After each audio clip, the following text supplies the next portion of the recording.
Merci de nous rejoindre pour le tour de l'actualité. Bienvenue au journal. Bonsoir à tous. Porto Novo, capitale de l'Association des hautes juridictions francophones pour 72 heures, les membres de l'association ont tenu un atelier régional au siège de la Cour suprême. Assistance aux femmes survivantes de violences basées sur le genre, le projet MIR de l'USAID vient de leur offrir un lot de matériel, une consolation pour alléger le poids des séquelles indélébiles. Les membres de l'APORA au contact de la culture béninoise, ils ont profité du 10e anniversaire de l'institution pour faire une immersion dans les chants et danses du Bénin.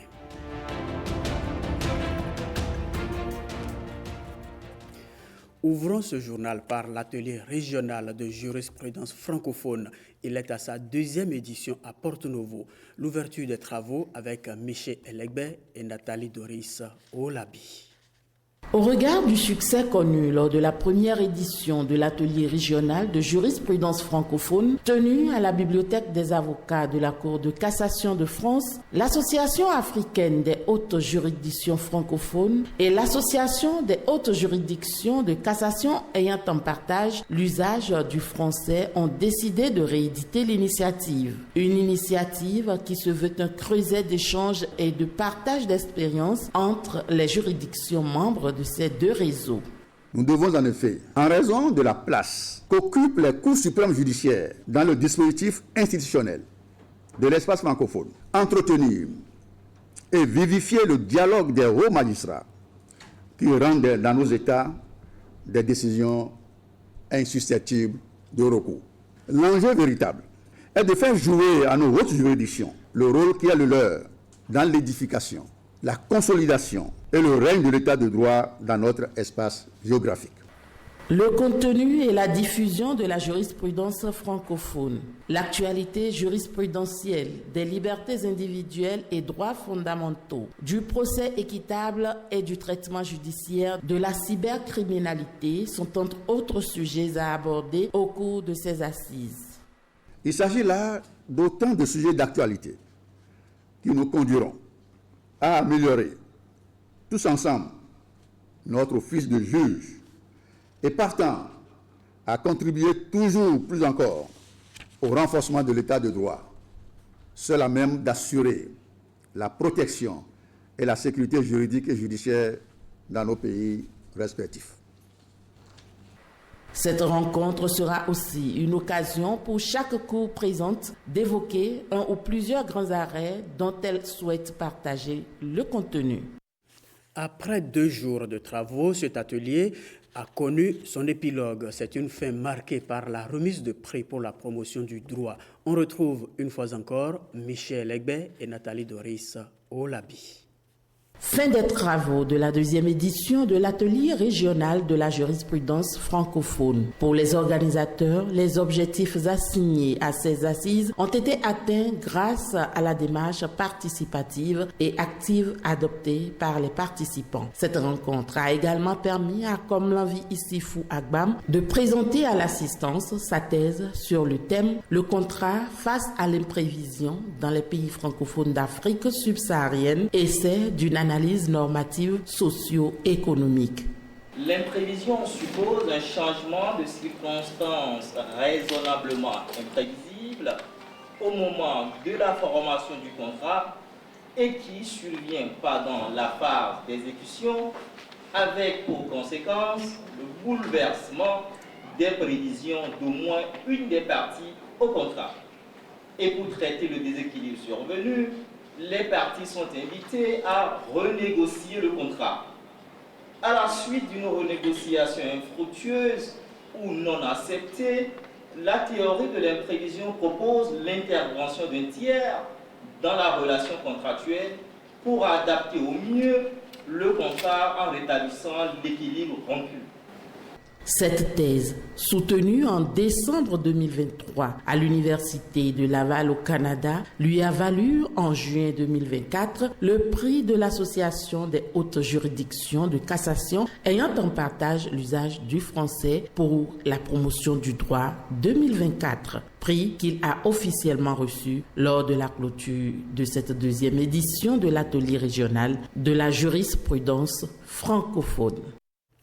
Assemblée générale extraordinaire de la Chambre de commerce et d'industrie du Bénin, à l'ordre du jour, la désignation des acteurs économiques devant siéger au sein des conseils départementaux du CES, c'est le Conseil économique et social. Écoutons le président de la CCIB à l'ouverture des travaux. Le président de la République a promulgué la nouvelle loi sur le Conseil économique et social le 17 juillet 2024. Au terme de ce parcours juridique, les structures devant siéger dans les organes du Conseil économique et social sont-elles invitées à désigner leurs représentants.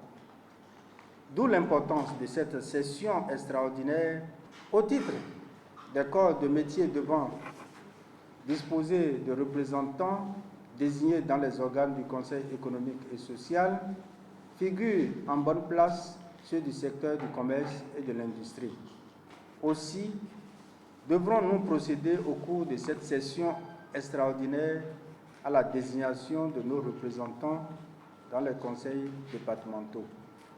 Votre engagement témoigne notre volonté commune d'œuvrer pour un Bénin où le secteur privé est pleinement intégré dans le processus de décision économique et sociale.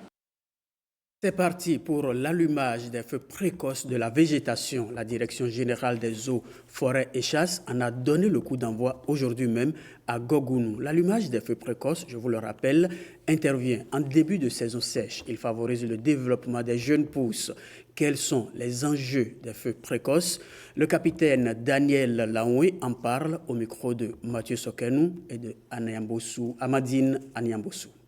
Les feux, en général, les feux de végétation, c'est des pratiques séculaires où les populations ont l'habitude chaque année de mettre feu aux formations végétales. Et ces formations végétales détruisent beaucoup de choses, que ce soit nos plantations, nos cultures, nos récoltes, même certains meurent dans ces feux-là. Lorsque vous animez ces animaux, les habitats, tout est détruit et là, on détruit la biodiversité.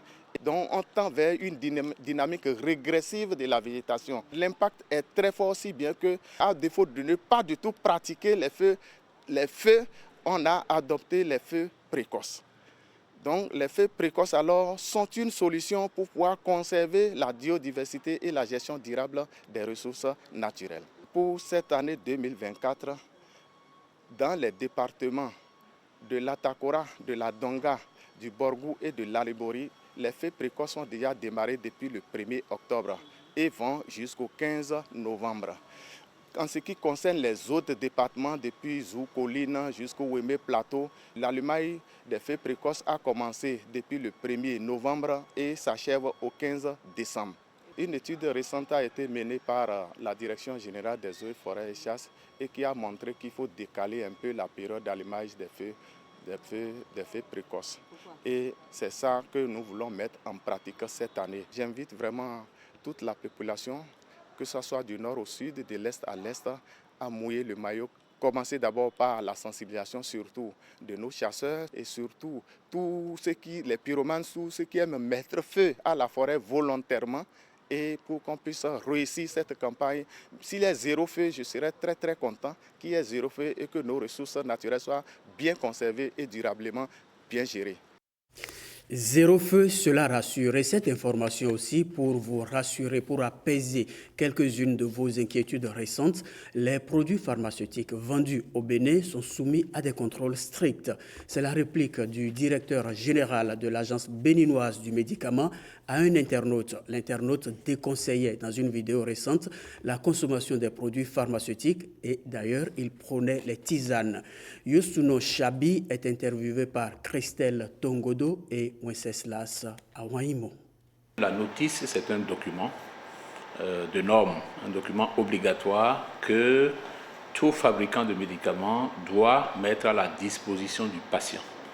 Donc c'est un document pour le patient, pour permettre justement au patient de connaître le médicament, de savoir comment le prendre, de savoir ce que ce médicament va faire. On peut avoir les effets indésirables simplement parce qu'on a mal utilisé le médicament, parce qu'on n'a pas respecté justement ce qui a été dit au niveau donc, de la notice. Il y a effectivement une idée reçue qui fait croire que les médicaments à base de plantes sont dénués d'effets indésirables. Ce n'est pas vrai parce que quand vous prenez une plante ou bien une partie d'une plante, c'est un ensemble complexe de molécules. Et on n'arrive toujours pas à identifier toutes les molécules qui sont dans une plante. La deuxième chose qui peut faire que la plante qui soigne peut devenir toxique, c'est que la façon de préparer la tisane ou autre médicament à base de plantes peut altérer même les composés et les transformer en des substances toxiques. Il est rare de trouver quelqu'un qui ne prend que les tisanes. Très souvent, nous prenons un peu de médicaments de la pharmacie et parfois des tisanes. Et donc, il peut y avoir une interférence, une interaction entre certains produits et les médicaments, donc certains produits naturels et les médicaments que nous prenons. Lorsque vous prenez un médicament, que vous attendez peut-être à être soulagé de votre douleur et que vous avez d'autres choses que vous n'aviez pas, ça s'appelle un effet indésirable. Donc vous allez déclarer cet effet, soit en vous rendant chez votre médecin, soit en allant à la pharmacie, ou même d'appeler directement l'ABMED.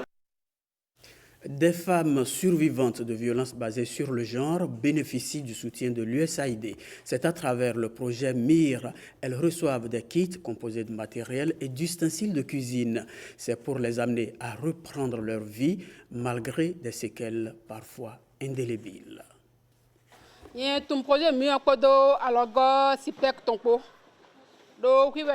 Odile est mère de 5 enfants. En 2022, pour une raison ou une autre, le père de ses enfants a versé de l'acide sur elle. Conséquence, elle a perdu l'usage d'un œil. Son cou, son oreille gauche et son corps ont subi des brûlures sévères. Comme elle, toutes ces femmes sont des survivantes de violences faites aux femmes à degrés divers. Plongées dans l'amertume au quotidien, l'USAID vole à leur secours en leur offrant une nouvelle chance dans la vie. USAID Bénin a adhéré au programme mondial Momentum Integrated Health Resilience, MIR, pour soutenir une nouvelle initiative visant à autonomiser économiquement les victimes de ces violences. Et à travers cette initiative, USAID souhaite briser le cycle de violence en améliorant la confiance et l'estime de soi des survivantes afin de leur faciliter l'accès à des activités économiques ou à des emplois basés sur les compétences et qualifications acquises. Elles sont 23 femmes survivantes de violences basées sur le genre, sélectionnées dans le département du Littoral. Elles reçoivent ces kits de matériel et ustensiles de cuisine pour mener des activités génératrices de revenus de leur choix. J'exhorte les bénéficiaires à en faire un bon usage et vous rassurer du suivi de proximité qui se fera à travers nos guichets uniques de protection sociale et le centre intégré de prise en charge des VBG. Quand des acteurs travaillent ensemble, on peut prendre en charge tous les volets de support dont ces femmes ont besoin. Odile est en attente de nouvelles chirurgies, toujours pour mieux se porter. Elle pourrait ne jamais se remettre de ses séquelles, mais ce dont elle est sûre, c'est qu'elle est désormais une femme autonome. Voyons maintenant ces actes qui honorent la mémoire d'un universitaire africaniste émérite. Il s'agit des actes du colloque scientifique dédié en décembre 2022 au professeur académicien Olabiyi.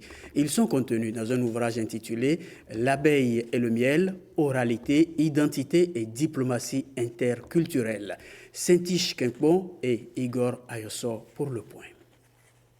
Le vaste héritage intellectuel et l'édifiant parcours du professeur Olabiyi sont présentés dans cet ouvrage de 376 pages. Un symbole de reconnaissance à l'illustre disparu pour les combats menés au service de la reconnaissance africaine. Aujourd'hui, l'ouvrage est là.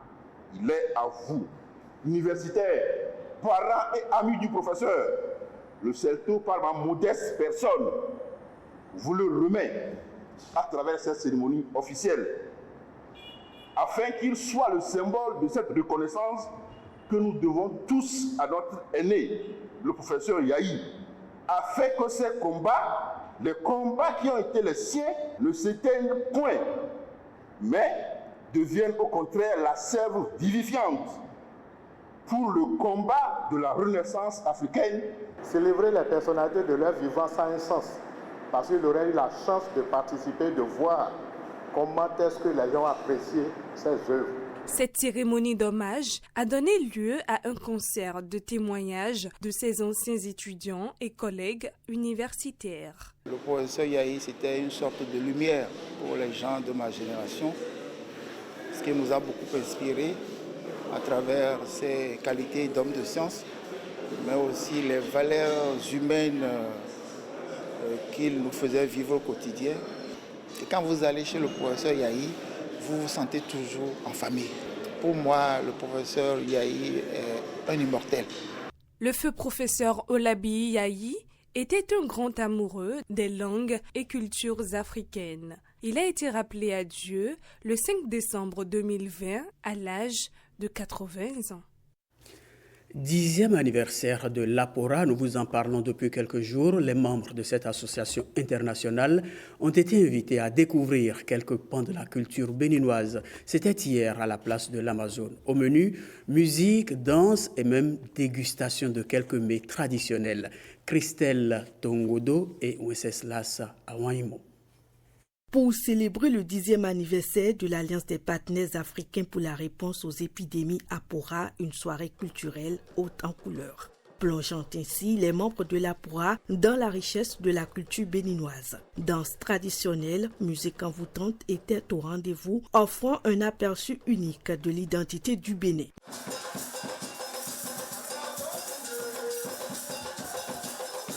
Les participants ont également pu savourer des mets emblématiques du pays. Alors, les armées ont décidé de faire une soirée traditionnelle. Voilà pourquoi nous sommes tous en tenue traditionnelle. Nous allons manger de la nourriture du Bénin, écouter de la musique du Bénin du nord au sud, afin de faire découvrir le Bénin, parce qu'il s'agit également de révéler le Bénin, de faire connaître le Bénin aux autres pays. C'est pour ça que nous avons organisé cette soirée culturelle. Vous savez, l'organisation a été parfaite.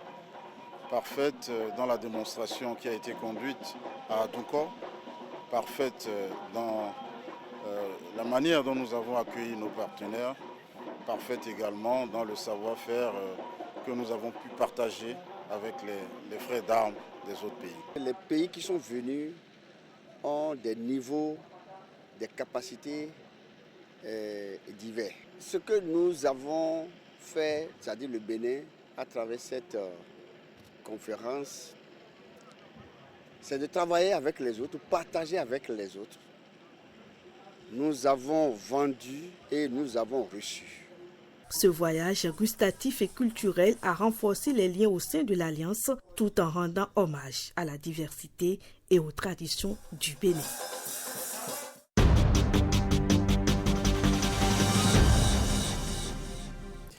Allons maintenant à la découverte d'une figure de la culture béninoise. Elle est surnommée belle-mère par ses pairs du théâtre et du cinéma. Vous l'avez sûrement deviné, il s'agit de Eliane Chagas.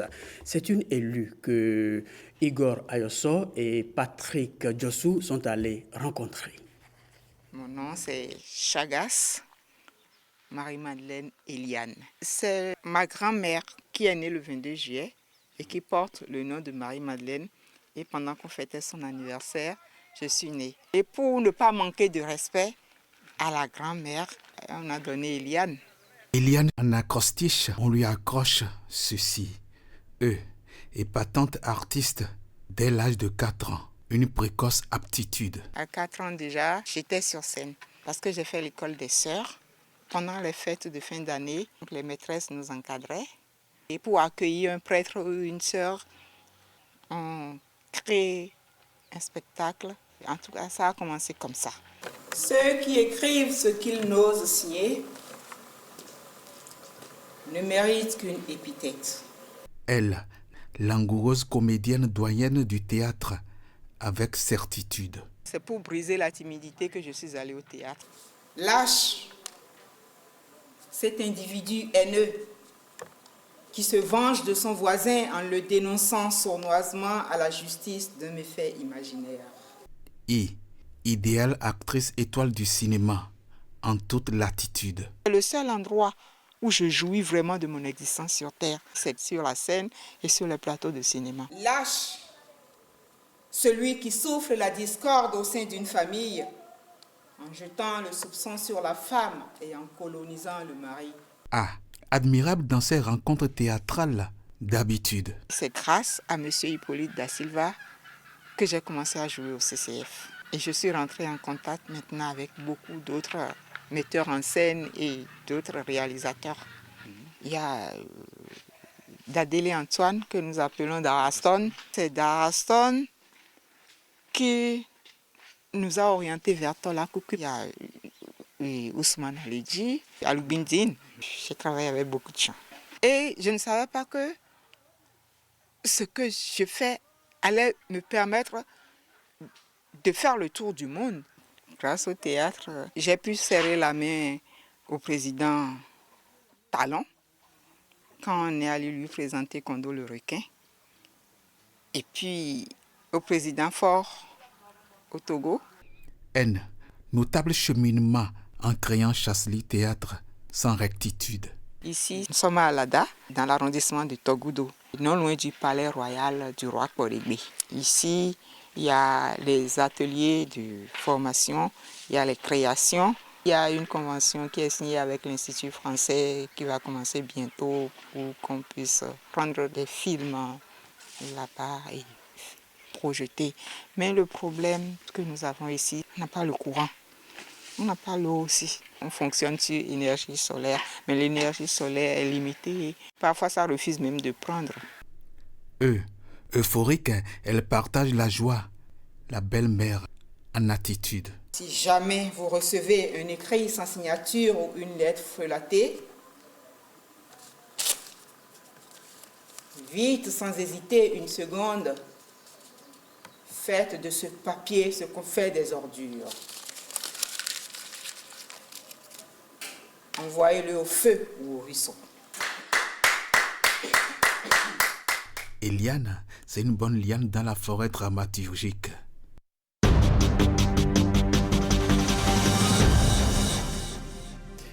Culture encore avec ce colloque de poésie arabe. Il vise à promouvoir la langue arabe au Bénin. Le colloque s'est déroulé en présence des ambassadeurs des Émirats arabes unis et de l'Égypte près le Bénin. Heureuse Danodé et Ramatou Lawani nous restituent l'essentiel à retenir de la rencontre, mais bien sûr en langue française. On voit un Africain qui maîtrise la langue arabe et il arrive à écrire une poésie en arabe, c'est pas facile. Ils sont 7 jeunes musulmans passionnés de la langue arabe. Ils sont retenus au plan national pour participer au colloque de poésie arabe. Ils ont présenté les poésies en arabe qui parlent parfois des œuvres humanitaires, qui parlent de l'importance de la langue arabe, qui parlent de l'importance du savoir. C'est un nouveau programme au Bénin, en collaboration avec l'association. C'est une langue vivante, même, permettez-moi de vous dire, qui dépasse la langue française sur le plan international. Mais pourquoi le Bénin sera en arrière? Faire la promotion de la langue arabe au Bénin par la poésie. C'est aussi une stratégie à explorer pour le rayonnement et la mobilisation des ressources au service du développement. L'initiative est à sa 3e édition et soutenue par l'Égypte et les Émirats arabes unis. Il a d'abord parlé de l'importance de la langue arabe, sur le plan international et l'effort que son pays fournit pour la promotion de cette langue-là sur le plan national et international, et surtout en Afrique, dont le Bénin, en collaboration avec l'association pour l'entraide et le développement social. Et pour finir, il a souhaité la santé et la bonne relation entre son pays, le président de son pays et son homologue président M. Patrice Talon. Un jury constitué d'éminents professeurs de la langue arabe a la responsabilité de distinguer les meilleurs poètes issus de ce colloque de poésie arabe. C'est vendredi, vous le savez, veille du week-end. La page culture continue donc avec l'artiste international Singila. Il est déjà à Cotonou, le chanteur est à Cotonou. Il est annoncé même pour un concert live demain. Les organisateurs de cet événement culturel étaient face à la presse hier pour quelques précisions. La Sobebra, sponsor officiel, promet accompagner l'événement jusqu'au bout. Suivons le reportage de Gilles Dansou présenté par Brice Menaï.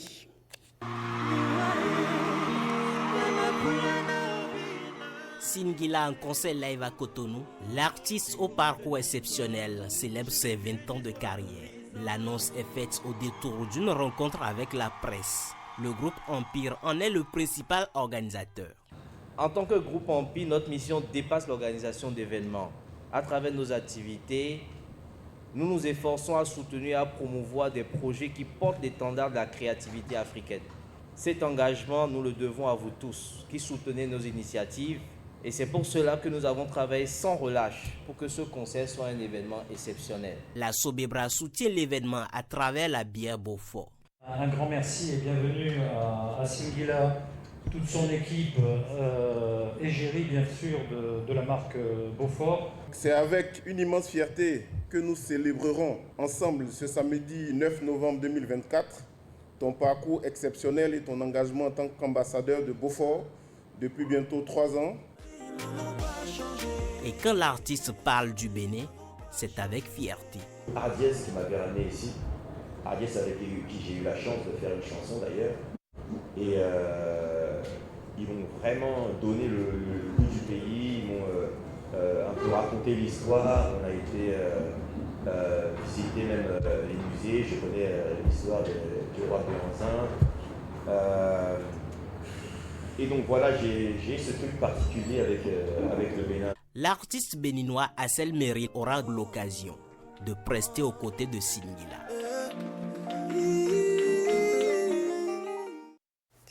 Une question dans la suite de ce journal, la terre ivoirienne sourit-elle au Bénin? L'on pourrait répondre par l'affirmative. À Abidjan pour la compétition africaine de randonnée 2024, les guépards randonneurs et Amazon randonneuses ont écrit une belle page de l'histoire. Ils ont réalisé une incroyable performance. La moisson est abondante. 12 médailles et des trophées, dont 5 en or, 2 en argent et 5 en bronze. À la dernière épreuve, la rando relais, notre reporter Blaise Adampo a même vu les Amazones du Bénin s'imposer une fois encore à leurs adversaires. Voici son reportage. Ambiance de fête au stade Robert Champrou pour les randonneurs et randonneuses béninois. Ils ont conclu en beauté l'aventure ivoirienne débutée le 2 novembre dernier en remportant chez les dames le relais et la 3e place chez les hommes. Pour la rando relais, chaque membre d'équipe en hommes et dames doit faire 6 tours de piste en clair 2 km 400. Chez les dames, les Ivoiriennes bien lancées vont craquer tout de même. Firmine Sabo du Bénin va prendre de l'avance sur l'une des relayeuses. Un écart de plus de 300 mètres va vite se creuser entre les deux adversaires. Une avance qui permet aux autres membres de l'effectif béninois de gérer leur marche. À l'arrivée, les 4 Amazones sont en or avec un chrono d'1 heure 1 minute 11 secondes devant les dames burundaises 1 heure 2 minutes 15 secondes. Je suis déjà tellement contente. Chez les hommes, les guépards randonneurs ont aussi dit leur mot. Vite distancés par les Burundais, ils vont s'accrocher à la 3e place avec un chrono de 52 minutes 21 secondes. Je ne vais pas vous mentir, travail individuel et collectif qu'on a eu, on s'est préparé au moins pendant 1 mois, mais on se préparait depuis. Mais on s'est réunis pendant 1 mois pour dire, dès qu'on sera habitant, les meilleurs trophées ce seraient pour le Bénin. À peine les trophées remis, les athlètes béninois reçoivent la visite de leur président de fédération, Imoru Sofianou. Accueil chaleureux, l'ambiance est à son comble au stade Robert Champrou de Makori. Nous avons pris tout le temps pour bien apprêter la compétition. Depuis le Bénin, j'ai suivi. j'ai suivi les exploits que mes athlètes sont venus démontrer ici à Abidjan. C'est pour cela d'ailleurs j'ai voulu faire ce déplacement, ne pas attendre complètement la fin quand vous serez à la maison avant de vous recevoir. Et en votre nom, à travers tout ce que nous sommes en train de remporter en termes de médailles, en termes de trophées, nous dédions cela à notre cher ministre. Au classement général de la compétition africaine de randonnée à Abidjan 2024, le Bénin est champion d'Afrique avec 12 médailles dont 5 en or. Deuxième, le Burundi, 11 médailles dont 3 en or. La Côte d'Ivoire finit troisième avec 9 médailles. Nous voici au terme de cette édition. Ravis de vous savoir toujours fidèles à la nationale. Agréable soirée à tous.